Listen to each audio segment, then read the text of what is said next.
setiap maulud akan menyambungkan umat kepada nabinya. Al-ittisaliyah, hubungan kita kepada baginda Nabi Sallallahu Alaihi Wasallam. 5 waktu itu kita sudah berhubungan. Di antaranya dalam tahiyat berapa kali kita menyebutkan Assalamualaikum ayuhan nabiyyu wa rahmatullahi wa barakatuh. Kalau dilihat dari segi nahwu ataupun balaghah, kalimah yang mengandung mukhatab Assalamu alayka seolah-olah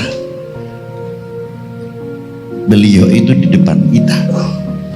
Assalamu alayka ayuhan nabiyyu wa rahmatullahi wa barakatuh. Karena apa? Ada mukhatab.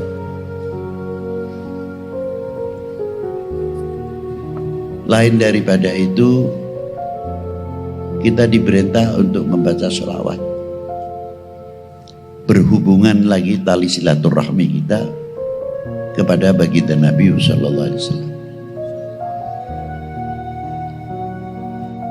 Dan di dalam kubur Nabi Sallallahu Alaihi Wasallam, di situ ada penjaga yang khusus malaikat menerima salamnya umatnya baginda Nabi Sallallahu Alaihi Wasallam.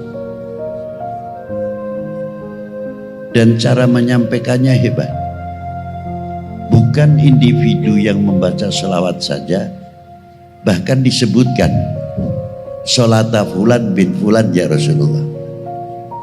Bapaknya ikut tersanjung.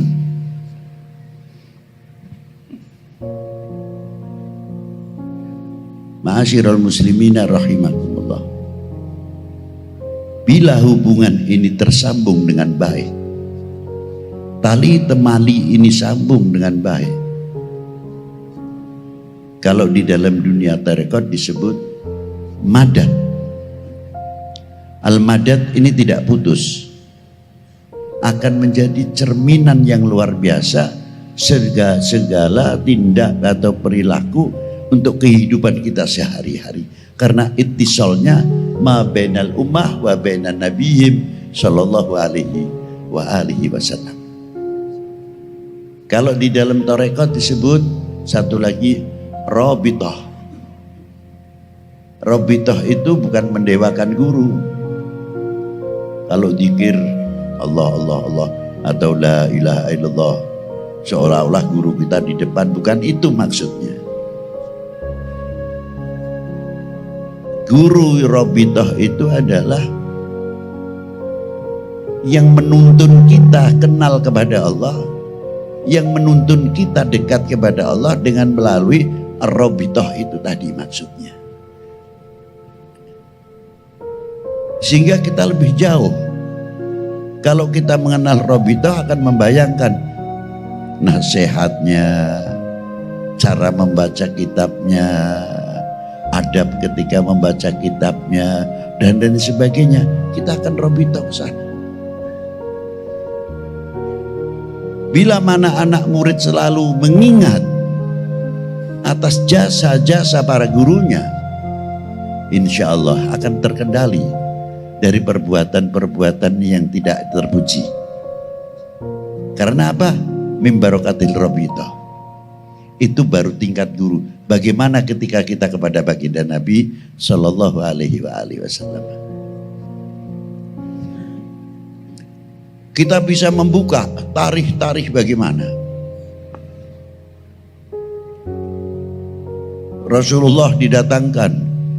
Laqad ja'akum rasulun min anfusikum azizun alaihi ma anittum harisun alaikum bil mu'minina raufur rahim. Ayat sambungannya tugasnya lagi.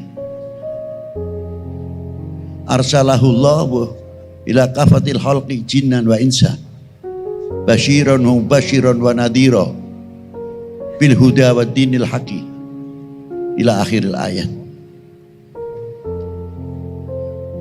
Satu lagi, Bu'itsu liutammima makarimal akhlak.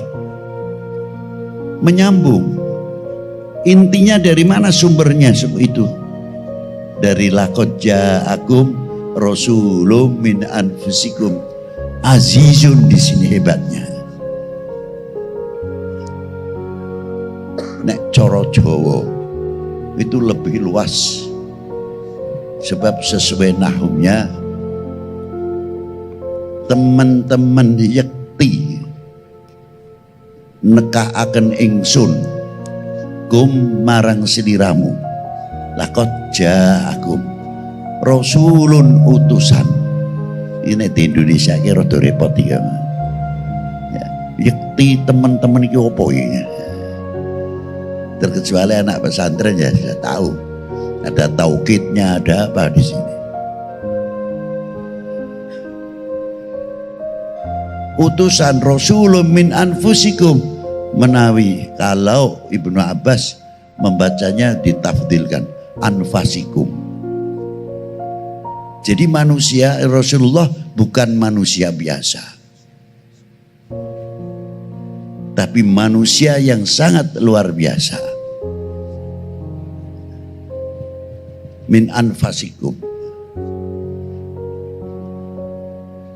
Sifatnya yang mensifati yang menciptakan. Azizun, orang yang sangat peduli. Orang yang sangat tanggap. Buahnya dari orang yang sangat peduli, sangat tanggap, melahirkan apa? Bu'itsu liutammima makarimal akhlak. Orang yang sangat tanggap. Azizun alaihi ma anittum harisun alaikum bil mu'minina raufur rahim. Buahnya akan melahirkan bil mu'minina raufur rahim. Itu baru satu ayat kita ambil. Dibuktikan oleh apa pedulinya Rasulullah? Kalau kita bisa meniru apa yang ada di dalam surat atau ayat-ayat yang menerangkan kebesaran baginda Nabi Shallallahu Alaihi Wasallam, kita mewarisi sedikit bagaimana kita memandang al-mu'minin bil mu'minina raufur rahim, dengan bekal azizun alaihi ma'anitum harisun alaikum. Tumbuhkan hati kasih sayang yang luar biasa, melihat melihat orang mukmin dengan kacamata apa? Ruhama. Melihat dengan mukmin dengan kacamata apa? Lutofa. Penuh kasih sayang. Tidak ada dunia ini ramai. Tidak ada dunia ini perpecahan. Karena apa? Kasih sayang yang didahulukan. Persaudaraan yang didahulukan oleh Rasulullah Sallallahu Alaihi Wasallam, terayomi, terangkul dan sebagainya. Nah, dibuktikan pada waktu zaman Rasulullah Sallallahu Alaihi Wasallam umur 25 tahun, bahkan belum ada wakil ba'du riwayah, seorang pemuda dalam melihat situasi perpecahan itu sangat mengancam. Kondisi itu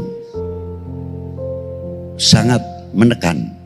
Apa masalahnya? Hanya memasukkan Hajar Aswad. Berebut antar gobail-gobail. Dunia Arab pada waktu itu fanatik terhadap gobailnya. Jangan tanya, sukuismenya kuat sekali. Bahkan sampai ke perkawinan antar gobail ini dianggap rendah, lalu dipinang oleh gobail yang lebih rendah lagi, atau gobail ini tinggi. Bisa terjadi pertempuran, peperangan karena muta'assibin, kefanatikan yang hidup pada waktu itu. Nah, gobail-gobail yang ternama pada waktu itu merasa paling terhormat, harus dia yang memasukkan Hajar Aswad. Yang satu lagi tidak terima, harus saya, karena saya bani ini, bani ini, bani ini, dan lain sebagainya. Jadi jangan kaget, dari dulu sudah ada begitu itu. Akhirnya sepakat, untung-untung pada waktu itu ketua Gobail setuju. Sepakat bahwa barang siapa waktu subuh yang masuk pertama di komplek masjid di Masjid Ka'bah dan seorang pemuda dan tidak pernah bohong. Ternyata yang masuk pagi hari baginda Nabi SAW. Dari situlah digelar Al-Amin, yang terpercaya, orang yang jujur, orang yang amanah. Tapi egoisme tidak terakhir pada diri Rasulullah SAW. Saya sudah terpilih, harus saya. Lainnya odds. Tidak. Gelarnya, sorbannya digelar. Semua ketua suku diambil, Hajar Aswadnya taruh di tengah. Bareng-bareng kita angkat yuk. Nanti yang masuk kan Rasulullah langsung, tapi cara mengangkatnya kebersamaan. Contoh yang luar biasa. Sekarang yang kita tanyakan, kemana Al-Amin itu? Menjadi pemersatu umat, menjadi pemersatu bangsa. Dengan adanya kekuatan ukhuwah akan memperkuat ketahanan nasional, khususnya negara kami Indonesia tercinta. Sudah ada dari dulu contoh yang luar biasa. Mestinya ini menjadi cermin. Maka dibawa oleh siapa? Oleh tokoh-tokoh ulama para pendahulu. Beliau hidup masih muda sudah begitu luar biasa. Sampai kepada masa hijrah memberikan satu percontohan yang luar biasa. Ringkes saja, mengapa Rasulullah dihijrahkan tidak di semenanjung Arabia yang culture-nya sudah lebih maju setapak dibandingkan Arabia itu sendiri? Apa sebabnya? Ada sebab. Rasulullah hijrah itu bukan tekanan karena boikot ekonomi atau yang lain, tidak. Ada atau tidak, tetap Rasulullah hijrah karena wahyu, bukan karena itu. Tidak ada hijrah itu unsur keterpaksaan, langsung minallah yang menghendaki. Tinggal kita mau menganalis mengapa di Yathrib, bukan di semenanjung Arabia. Ternyata Yathrib sudah menghubungkan ke timur jauh 3000 tahun yang lalu sebelum Masehi. Wakilah pendapat 500 tahun sebelum Masehi. Hubungan Madinah, Yathrib sekarang Madinah namanya, itu ekonomi sudah bagus hubungannya ke timur jauh.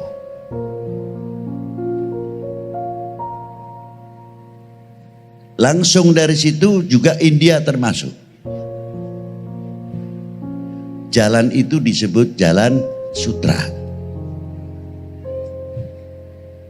Termasuk India, nanti ujungnya Indonesia. Putarannya. Termasuk jalan-jalan sutra.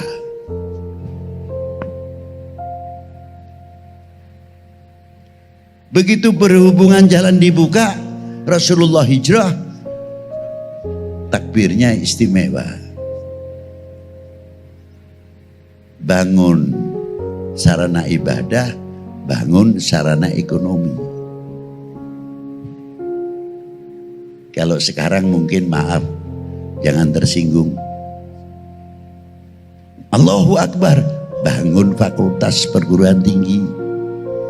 Allahu Akbar, bangun supermarket. Allahu Akbar, bangun fakultas kedokteran.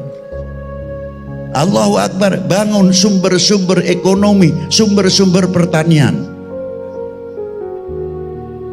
Dari situlah akan mengangkat umat, keintelektualannya dan wawasannya untuk kebangsaan, akan membanggakan negara apa yang telah diciptakan tanah air ini dari Allah Subhanahu wa taala selaku amanat untuk bangsa ini. Apakah hanya ucapan terima kasih?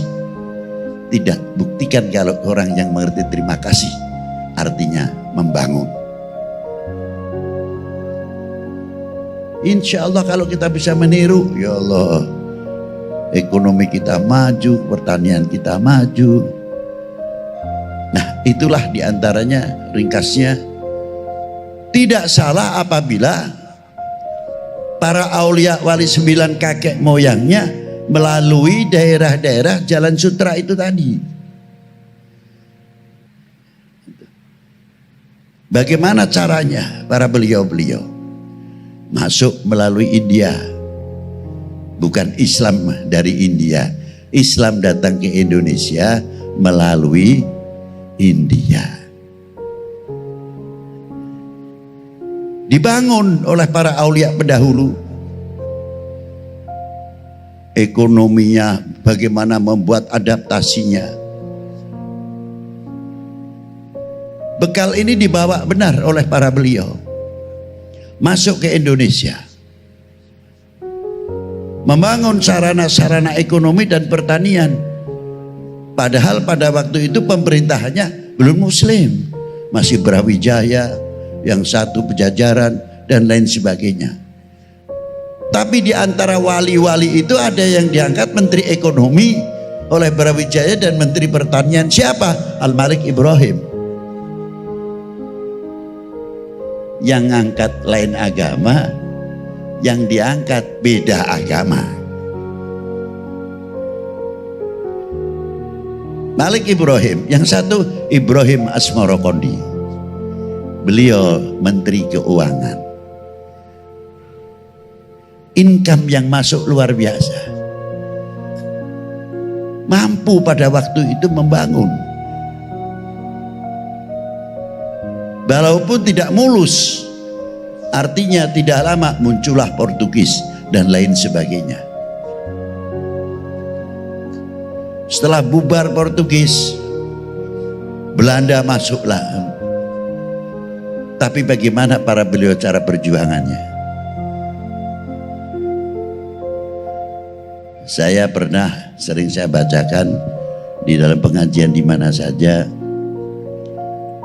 Saya itu kagum sama guru saya, Sayyidi Syekh Muhammad Abdul Malik.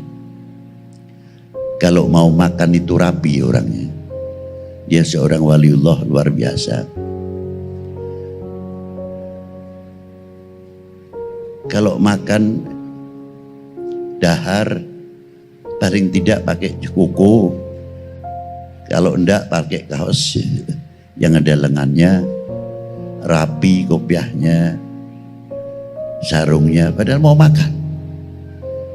Lama-lama saya terpancing juga. Namanya santri. Jadi saya tanya, Yun sewu yai, kula nyuwun dipun ulang tata caranipun mam. Yai maaf, saya minta diajarin bagaimana caranya, adabnya kita makan. Jawab guru saya, Ayi atau Habib, saya makan itu bukan kita menghormati atau mengkultuskan nasi atau minuman. Air ini makhluk, nasi pun makhluk. Jadi kalau mau mencari kesyirikan, tidak usah jauh-jauh. Kalau kita mempunyai iktikad orang tidak makan mati, itu termasuk syirik. Kalau kuburan terlalu jauh, kok kuburan jadi sasaran terus, ya.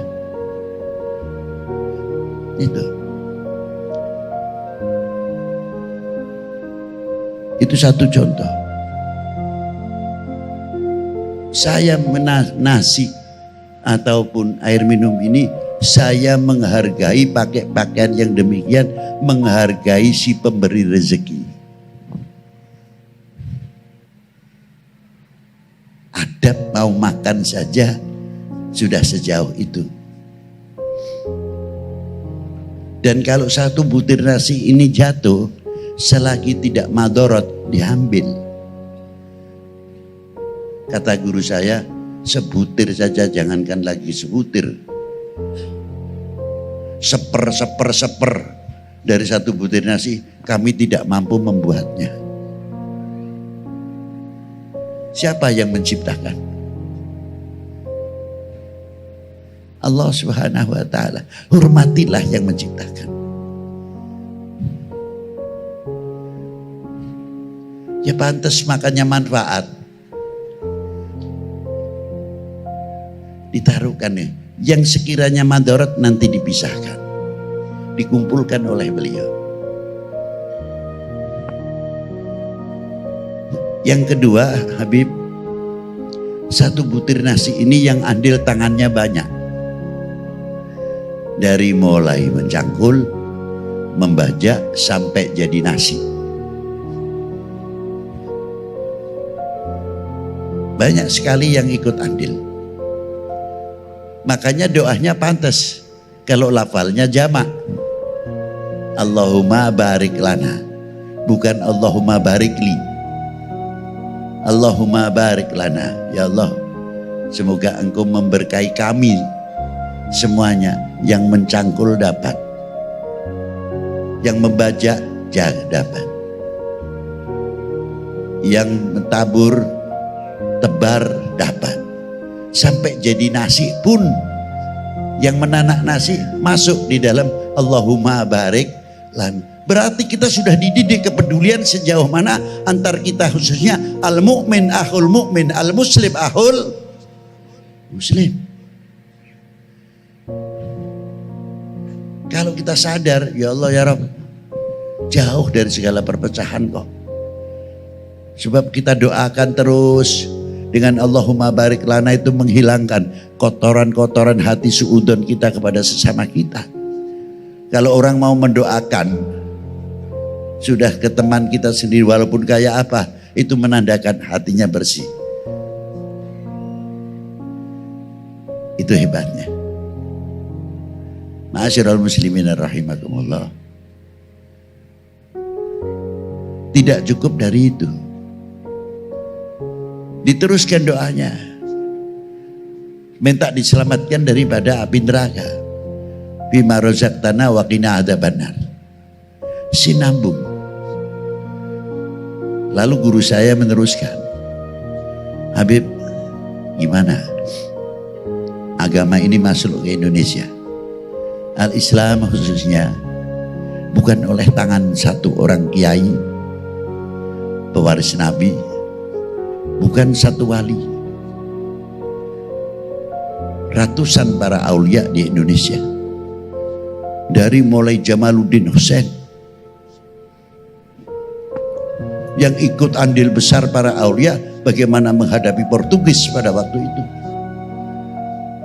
sampai jatuhnya Malaka. Mengapa Malaka jatuh? Padahal luar biasa.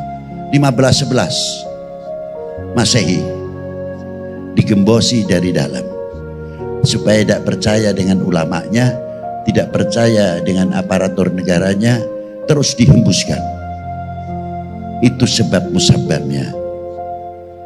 Sultan Mahmud kalau tidak salah zaman itu sudah kurang mendapatkan kepercayaan. Itu sengaja. Dari situlah jatuhnya Malaka. 15:11. Sejarah itu penting. Itu bagian meringatkan kita. Demak diantaranya. Setelah Kanjeng Sultan Trenggono selesai. Karena apa? Perang saudara. Kakak adik satu kandung tidak akur. Antem-anteman sendiri. Akhirnya Demak pindah kemana? Ke Pajang. Ini tuladan contoh untuk kita. Supaya buka mata, pikiran jalan. Saya bertanya terkadang, Pak, maaf. Jawab yang tegas, mau enggak? Mau enggak?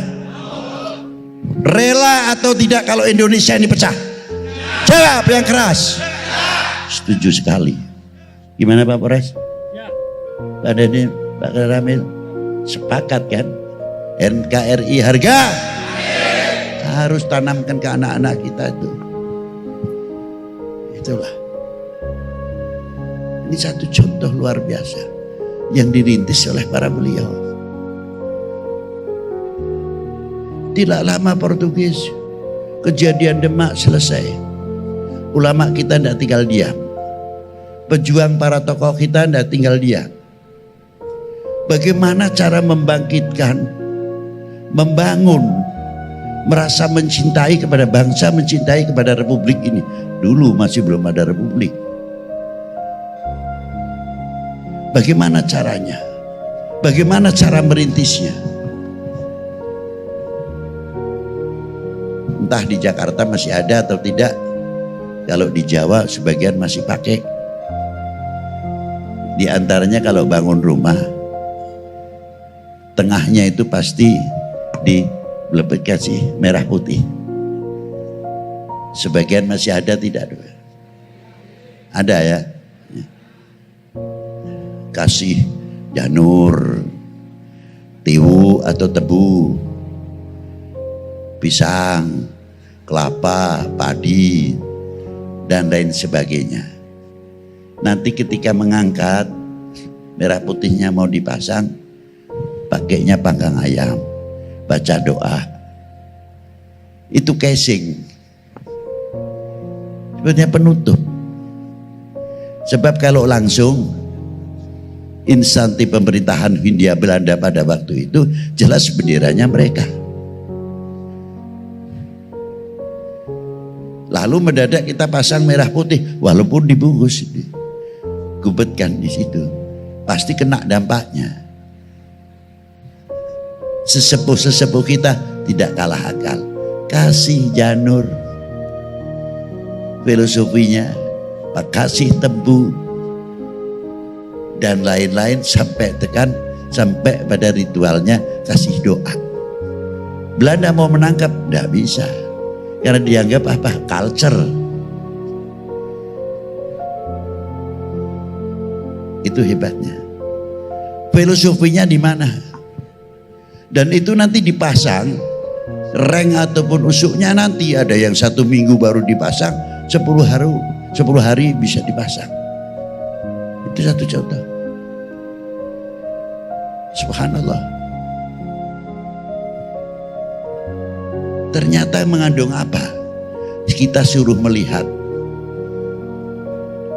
Kalau janur yang begitu cantiknya kena panas, kena kehujanan, lama-lama berubah. Panas jadi coklat. Kelapanya juga berubah. Padinya juga berubah. Pisangnya tambah matang dan lain sebagainya. Kira-kiranya merah putihnya berubah tidak? Itu Indonesia. Diangkat dari jauh oleh para ulama-ulama pendahulu. Bagaimana menanamkan, merasa menghargai Handarbeni oleh tokoh-tokoh ulama-ulama kita para pendahulu. Itu hebatnya. Dan sampai sekarang budaya itu sebagian masih diperkuat supaya kita tidak melupakan sejarah. Kelihatannya simpel, sepele, tapi berat. Ma'asyiral muslimina rahimakumullah. Inilah para ulama-ulama, para aulia-aulia, para pendahulu. Sampai terkadang saya itu ditanya,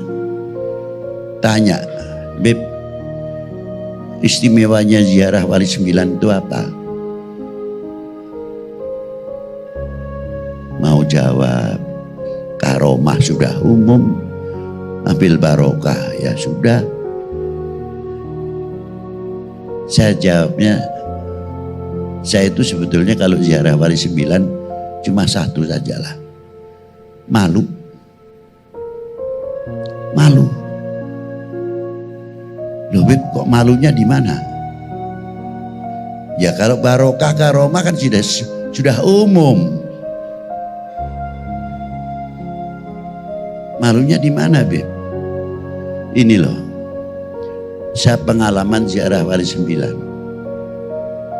Tidak ada satupun makam Wali Sembilan itu yang sepi. Sudah dikubur sekian ratus tahun, Sunan Ampel, Sunan Giri, Malik Ibrahim, sampai Bonang, Sedayun Derajat, sampai Kalijogo, Demak, Kudus Murio, sampai Gunung Jati, sampai Banten, masih bisa bangun ekonomi kerakyatan. Ada tidak kuburan Wali Sembilan yang sepi? Semua ramai.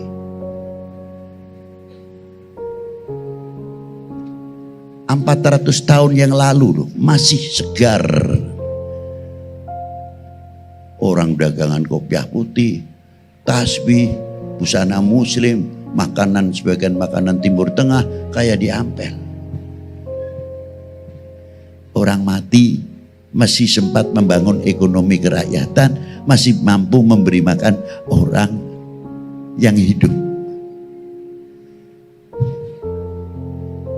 Lalu kita bisa apa?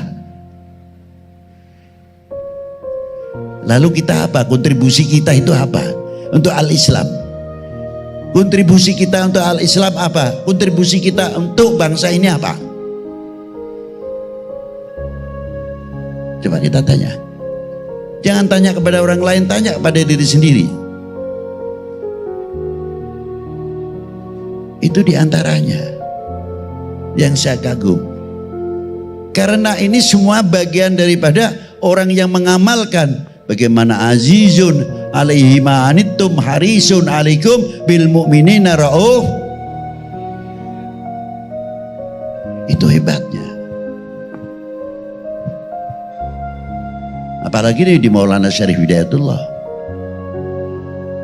separuh muslim untuk ziarah, yang separuh non muslim. Yang non muslim macam-macam pahamnya dan keyakinan serta kepercayaannya, dari menyan yang paling kecil sampai besar, lilin yang pendek sampai yang panjang. Tidak ada keributan, sesuai. Yang satu punya kita muslim, yang zikirnya ngebut, yang zikirnya berat, yang zikirnya lembut, komplit. Dari suara yang paling berat, la ilaha illallah, la ilaha illallah. Udah lagi sampai melengking. Ada yang ngebut lagi, la ilaha illallah, la ilaha illallah. Padahal kalau kita dengarkan itu, apa iki hurufnya kok? Bingungi kita dengar itu. Yang satu lagi, la ilaha illallah, la ilaha illallah, la ilaha illallah, kayak lari maraton aja. Yang satu lagi, Allahu Allah, Allahu Allah. Yang sana kelompok lagi, ya Latif, ya Latif, ya Latif, ya Latif. Anehnya enggak ada yang bertikai. Yang tahlil-tahlil, yang selawat-selawat, enggak ada yang saling menuding. Ente rombongan ente dikir seenaknya. Biasa saja kalau dikir pakai la ilaha illallah, la ilaha illallah. Dada saya sesak nih. Biasa aja, biasa. Aduh. Ini yang sedang ribut sendiri, belakang ngebut. Illallah, la ilaha illallah, la ilaha illallah. Ini lagi ngebut, udah karuan. Lo kalau gak ngebut gak dapat banyak, bang. Dada, damai isinya. Jadi saya pikir orang mati masih bisa merukunkan orang. masih mengukhuwahkan orang, padahal sudah mati sekian ratus tahun. Lalu kita ini apa? Kalah dengan orang mati atau tidak?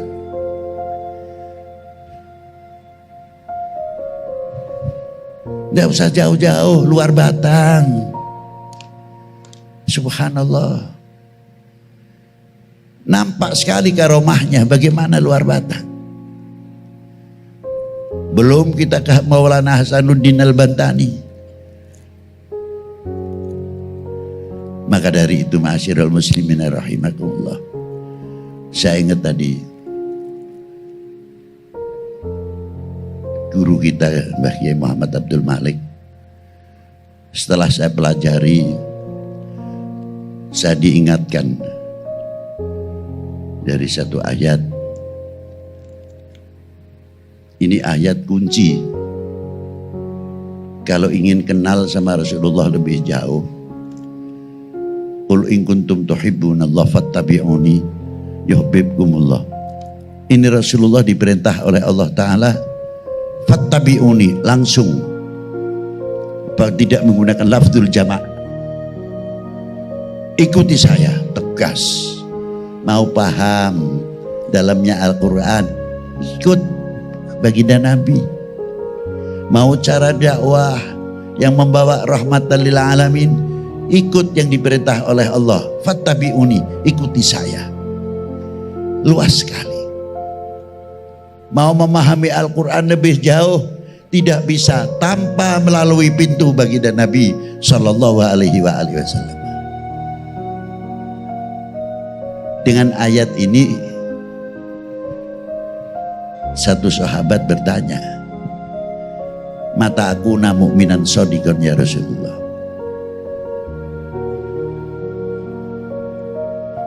Sejauh mana kita dikategorikan bahwa kami imannya yang benar-benar? Dijawab oleh Rasulullah, idza ahbabtallah, selagi kalian mencintai Allah. Yang kedua, ya Rasulullah, mencintai utusannya. Baru mengikuti sunnahnya, baru mengikuti torekotnya. Sekarang namanya mahabbah. Mahabbah sebagian kepada para ulama melentur. Mahabbah kepada para habaib melentur. Mahabbah kepada para aulia melentur. Mahabbah kepada guru-guru kita mulai menurun, walaupun tidak semuanya. Mahabbah kepada bangsa kita mulai melentur. Mahabbah kepada cintai kepada tanah air kita sama.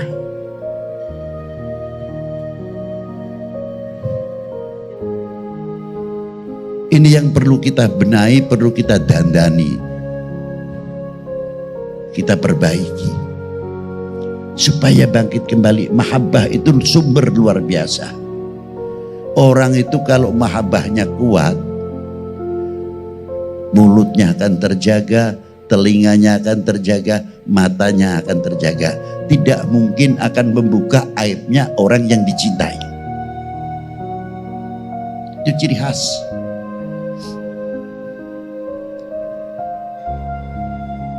Istri saya tidak cantik,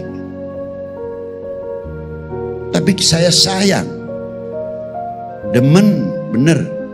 Tidak pernah mengatakan, kalau istri saya si jelek apa adanya aja. Nah, istri saya cantik. Karena apa? Al-mahabbah. Tapi secantik apapun, kalau sudah hilang mahabbahnya, pasti yang akan dibuka aibnya. Itu intinya mahabbah di situ. Kita diberi oleh Allah Subhanahu wa taala kemakmuran apa yang ada kepada intelektualnya dunia Islam dan bangsa ini. Kesuburan apa yang ada dalam bangsa ini. Tapi kalau kita sudah melentur, ya paling asik merendahkan nama bangsa kita sendiri. sayang Indonesia, sayang Indonesia. Lebih bangga membanggakan orang lain. Mestinya kita harus menutupi segala kekurangan-kekurangan apa yang ada pada diri kita, sehingga tidak ternganga dijadikan kesempatan orang yang tidak suka, khususnya kepada Indonesia, siapapun. Nah, yang mencintai itu sangat penting sekali. Kalau ini sudah melentur, maka terusannya apa? Mengikuti sunnahnya, torekotnya. Kalau orang mengikuti sunnah Nabi dengan kecintaannya luar biasa, tidak mikir pahala. Cuma yang dipikir cuma satu, besok kita sama Rasulullah, enggak ya?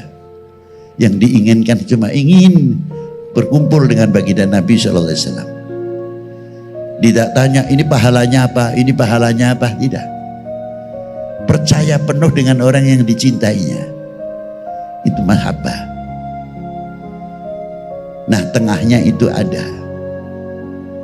Tengahnya itu ada apa diantaranya? Ini menjadi peringatan kita. Waliyatafatun nas fil iman ala qadri tafahudihim fi mahabbati. Kadar bobot iman seseorang tergantung kecintaannya kepada aku. Oknum manusia yang mau menghancurkan umat Islam khususnya, umat beragama pada umumnya, dan akan menghancurkan bangsa dan negara ini dibalik maknanya.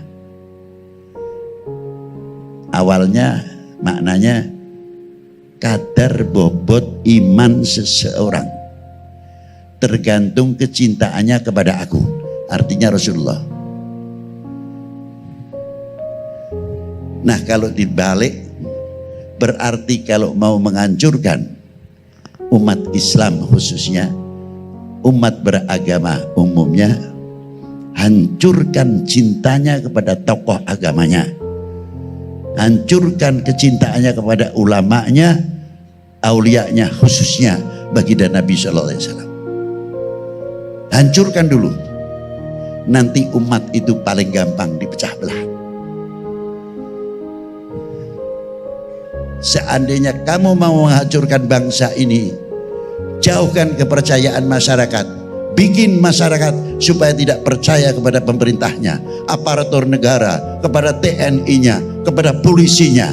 Terus diorbitkan. Ketika kita duduk bersama dengan TNI Polri, ada acara Maulud Nabi dan lain hari-hari besar, jarang diorbitkan. Tapi nanti ada oknum satu dari polisi ataupun TNI, terus dikembangkan begitu. Betul? Betul?